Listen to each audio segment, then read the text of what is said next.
I know that there are many folks watching today who golf a lot. Sometimes they play for fun. Some people golf for keeps.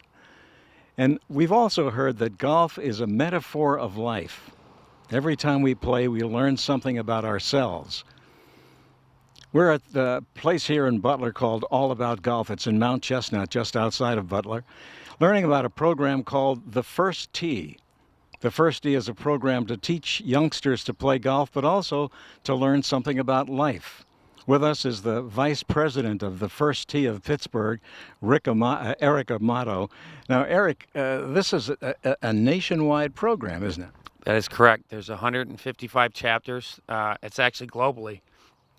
We have chapters in Mexico, in Canada, in China, as well as throughout the United States. Now, I know the purpose in this nonprofit organization is to teach youngsters not only about golf, but also, as I said earlier, about life. How do you go about doing that?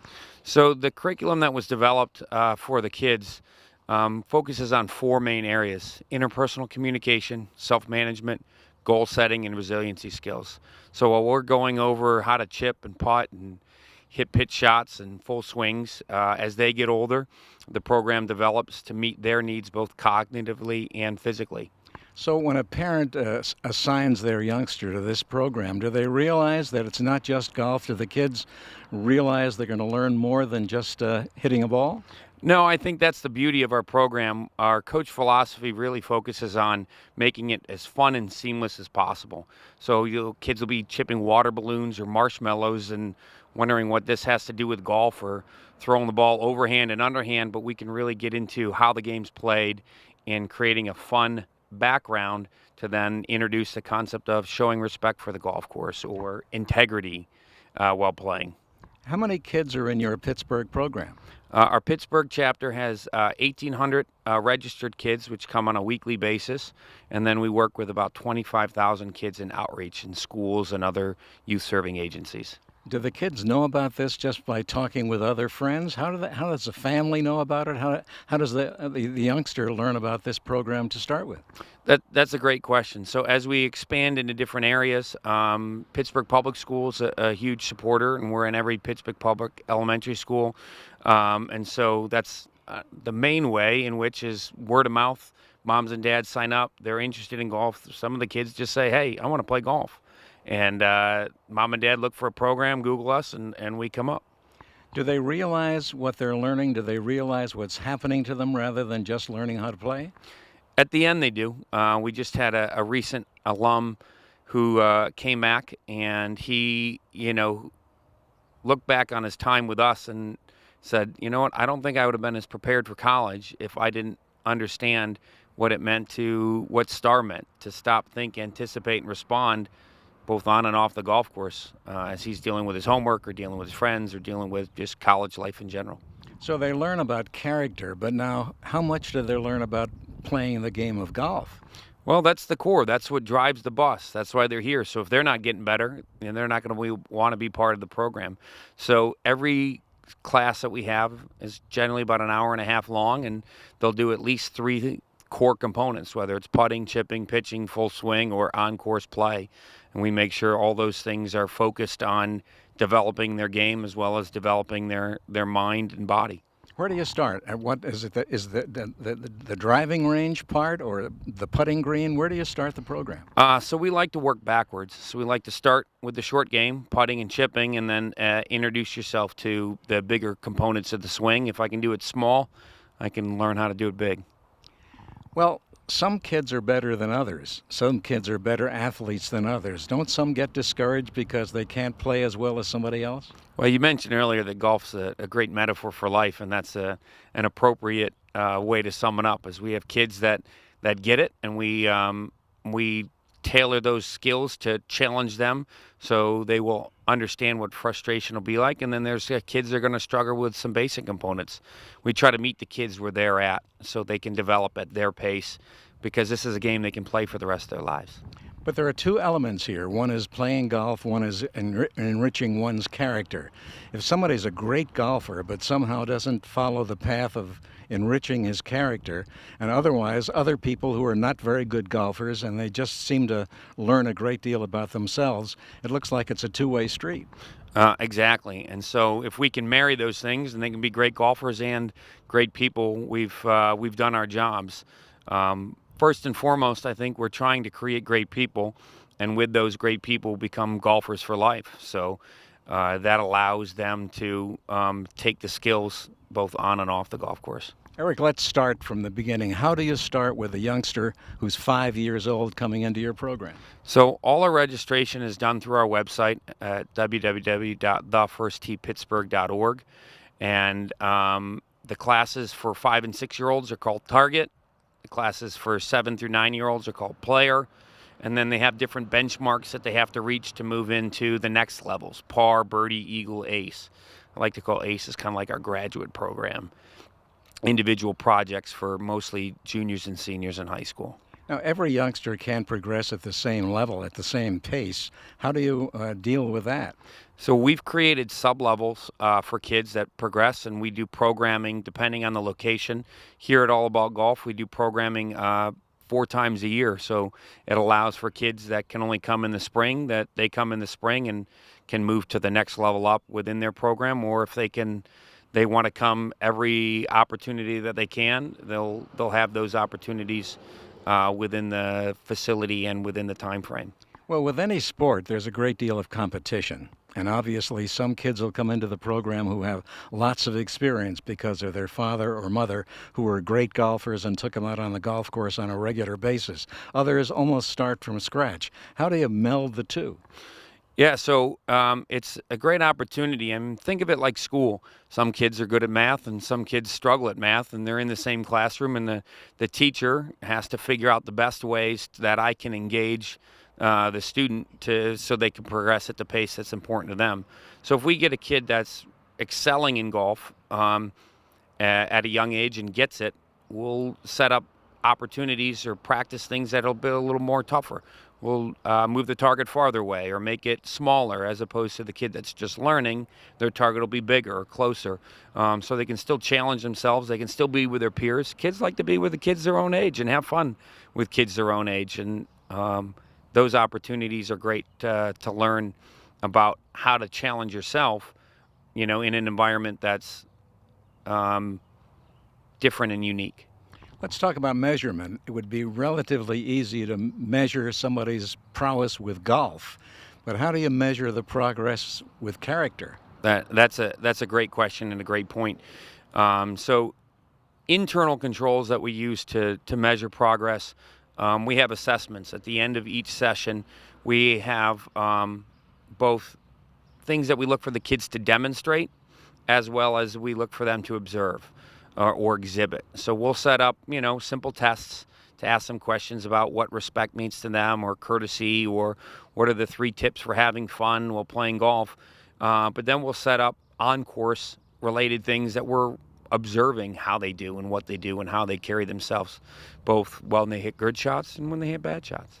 Do they feel a little bit constrained because they know they're being measured in both directions at the same time? Yeah, that's a great point. So we try to set those up in times when it's not an official test like you would see in the classroom.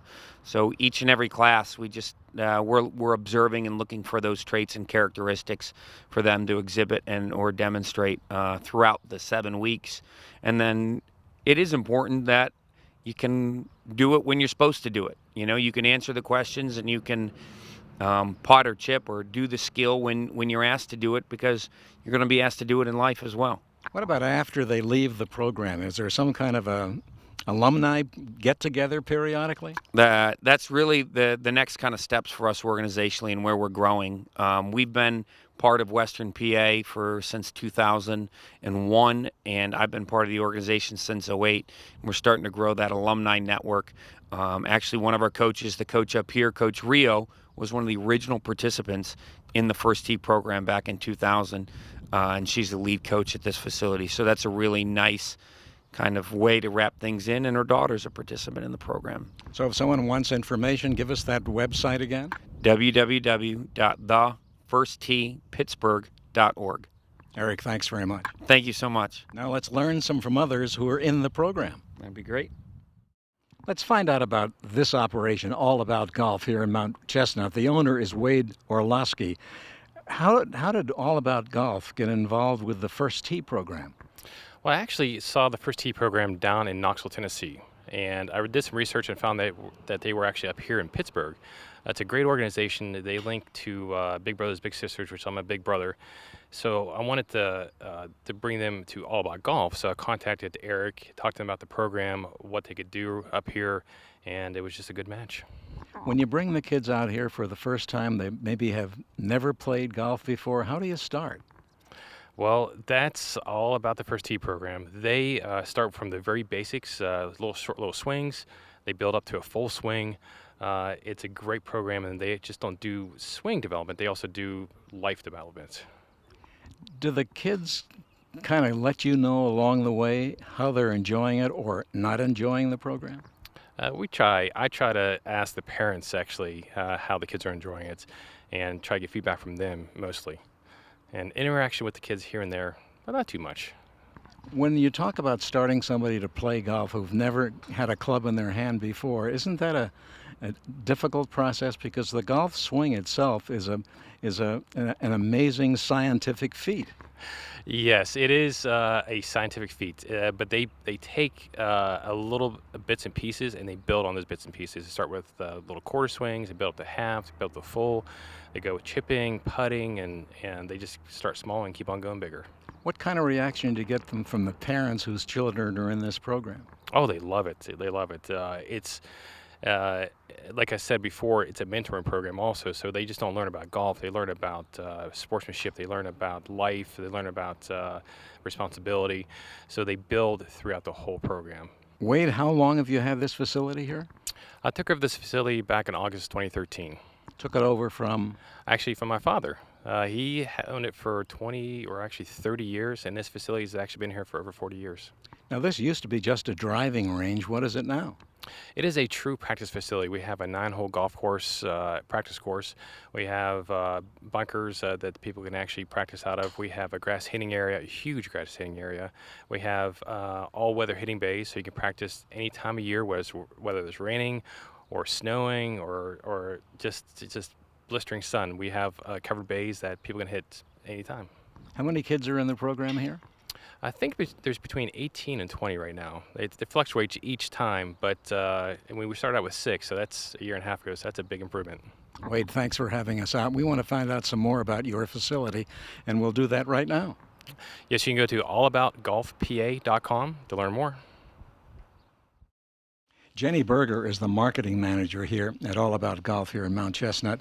Jenni, there's been a misconception about who plays golf these days. I guess the old story was that it's older, wealthy people that spend a whole day on a golf course. That's changed, hasn't it?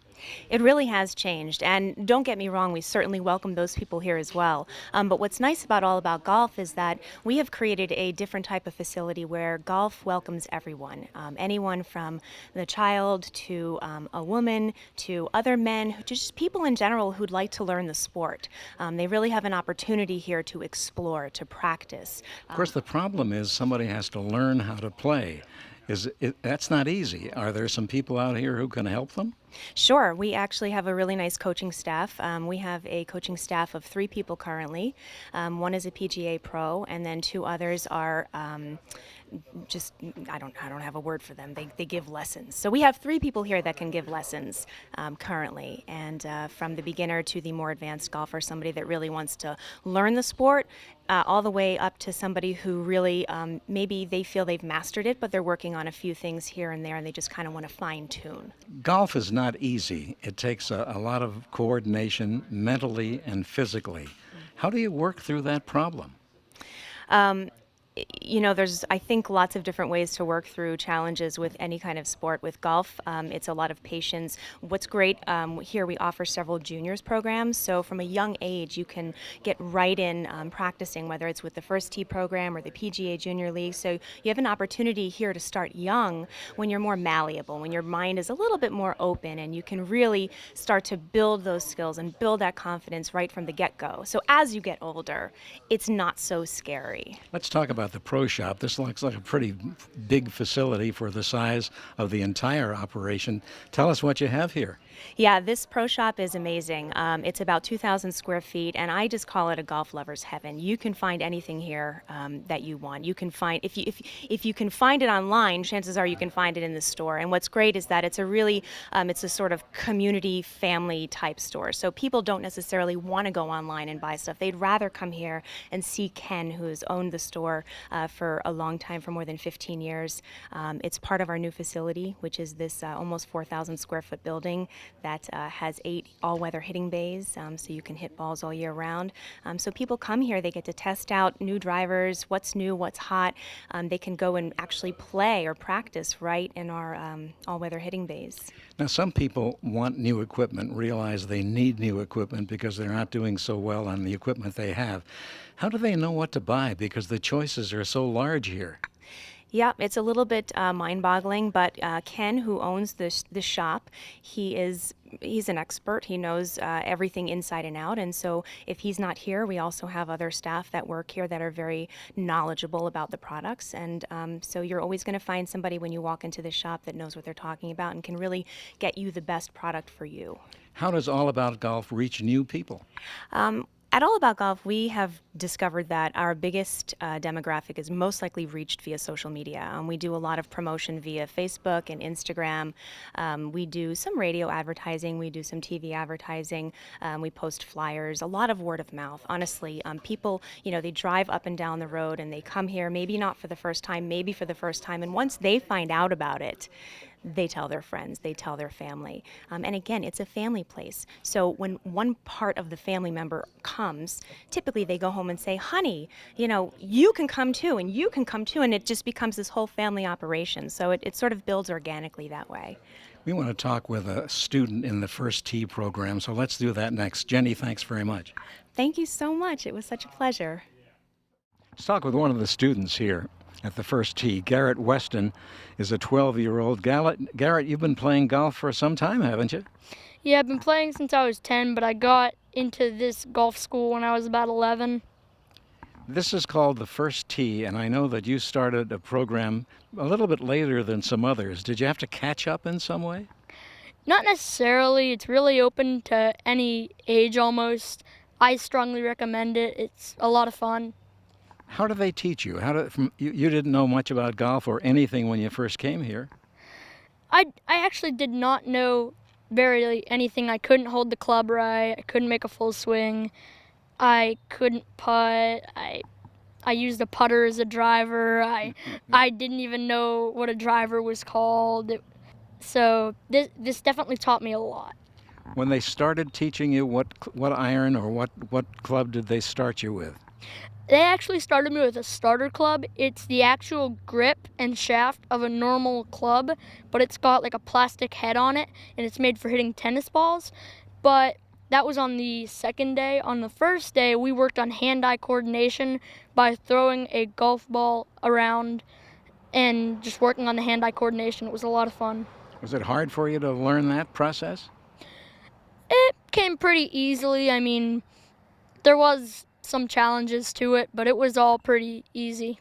Now, some of the kids started when they were 5 years old. You started a few years after that. Was it hard for you to catch up with the ones who had been in the program before? No, not really. I mean, I'm fitting in fine with all the other people. I made good friends doing this. What's the hardest part about playing golf? Probably for me, it would be getting my hits straight because my feet are never in line of where the ball is going to go, because normally my feet are pointed that direction, so the ball is going to go that direction. So the hole's that way, and my feet are pointed that way.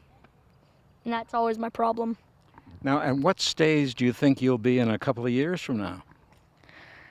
I'm hoping that I'll go the whole way through because I'm already at par 1 moving up to par 2, and it goes the whole way up to ace, so I'm hoping to get up to the ace rank and all that. How's your putting? Last month or so, I've been doing really good at it, so. They say when you learn something new, which golf is for you or was a short time ago, that practice makes perfect. Do you have to practice a lot? Definitely. I bought a net for my yard. I hit golf ball, like the practice golf balls that are shaped like that look similar to wiffle balls, but they're in the size of a golf ball. So I practice in my yard a lot. Now, you're coming into golf. Are you the only member of your family that plays golf? No, my dad actually plays golf, but not actually that often. So. Have you ever played with him? No, not yet, actually. At what point do you think you'll be able to? I'm hoping pretty soon. He said he's going to take me out sometime in the summer to this course, and it'll be a lot of fun. Do you practice almost every day? Not quite every day. I mean, Wednesdays I have the thing here for first tee. I do practice a bit at home. I should be practicing a bit more, so. Now, some people get discouraged when they can't really do great things early on in their learning process. Do you get discouraged at all when you're going through the teaching? Going through the teaching, no, but whenever we're out on the course and it's like a par 3 and I get like a snowman, that makes me pretty angry. What's a snowman? That's 8. Okay. If you were talking to most of the kids in Western Pennsylvania about the First Tee program, what would you tell them? I tell them it's a lot of fun and that golf might seem boring. And I'm going to say now that golf is boring to watch. I'm just going to get that out there. Golf is kind of boring to watch. But to be playing golf, that's awesome. Playing golf is definitely different from watching it. Garrett, thanks a lot. Good to talk to you, and good luck. Thank you. The First Tee is the program we're talking about here today in Mount Chestnut, and Eric is back with us again. Eric Amato is the vice president in charge of the operation in this whole Western Pennsylvania area. Now, the first one was down in the Pittsburgh area, wasn't it? Correct. Our main location is at the Bob O'Connor Golf Course in Shenley Park, and we have another course that we operate in Pleasant Ridge in the McKees Rocks area, and then we partner, just like we do here at All About Golf, with 10 other courses and golf facilities throughout Western PA. Let's talk about the one in Pittsburgh. How big a facility is it? So we run the only golf course in the city of Pittsburgh, so an 18-hole golf course. We operate that for the city, and we work with about 600 kids through that location specifically. Which golf course is that? The Bob O'Connor Golf Course at Shenley Park. And how many members do you have in your program? 1,800 members throughout the region, and 25,000 kids in our outreach programs. How often do they have to go there to get involved with the program? Our sessions are once a week for 7 weeks, and at the facilities we operate, we run 6 sessions a year. At our partner locations, we run 3 sessions a year, winter, spring, summer, fall. Eric, have you discovered some really great golfers? You know what, we have. We've had a lot of kids come through the program in a variety of different ways. One of the things that sets some of the kids apart is their playing ability. Some of the kids is their academic and involvement in the community. A couple years ago in 2013, I was able to take 2 kids out to the First Tee Open at Pebble Beach. The kids got to play with a Champions Tour player at Pebble Beach, 3 rounds of golf. I got the caddy for one of them, and he's now playing at Brown University. Can you tell from the very beginning with a kid that has never lifted a golf club before when they come into your program that he's going to be really good? No, that's the part of the beauty is the discovery of the game and the passion. Just like anything else, you know, they have to want to grow with the game and get better at the game. But the other boy that played at Pebble, he'll tell you that for him, he just thought golf was something he'd goof around with and have fun. And then when he heard he could play Pebble Beach, he said, "Oh, I want to get serious about this." And then he did, and he eventually played, and now he's at the Naval Academy. Is there a certain characteristic about somebody who eventually becomes a really good golfer in your program? Yeah, I would say intentionality. You know, they have the desire. Our birdie level, we talk about goal setting, and one of the keys that is it's important to you. So when the kid, it's important to them that they want to be good. It's not mom, it's not dad, grandma, grandpa. When it's important to them to be good, they're going to be good. Let's review for a moment or so for those who are just tuning into our program today, how they can get in touch with you and what they have to do to be involved with your program. Yeah, so most of our information, or all of our information, can be found on our website, www.thefirstteepittsburgh.org.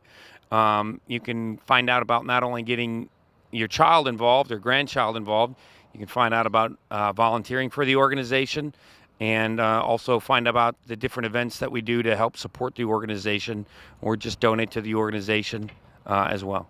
Now, you're a nonprofit organization, so let's talk about money. Is there a tuition fee? Is there something that these youngsters or their families have to come up with financially? There is. Each session has its own cost, and no kid is turned away for inability to pay. So we have a tiered system. The session cost is $65. There's scholarships available for $30, and if they need financial aid, it's $5. Are there many young people in that program getting financial aid?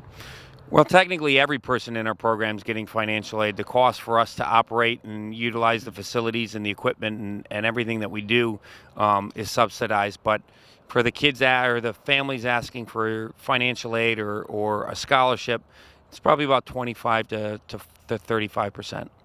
Overall, give us a brief description of why the program is so important for a family and for a youngster, and what the program's purpose really is.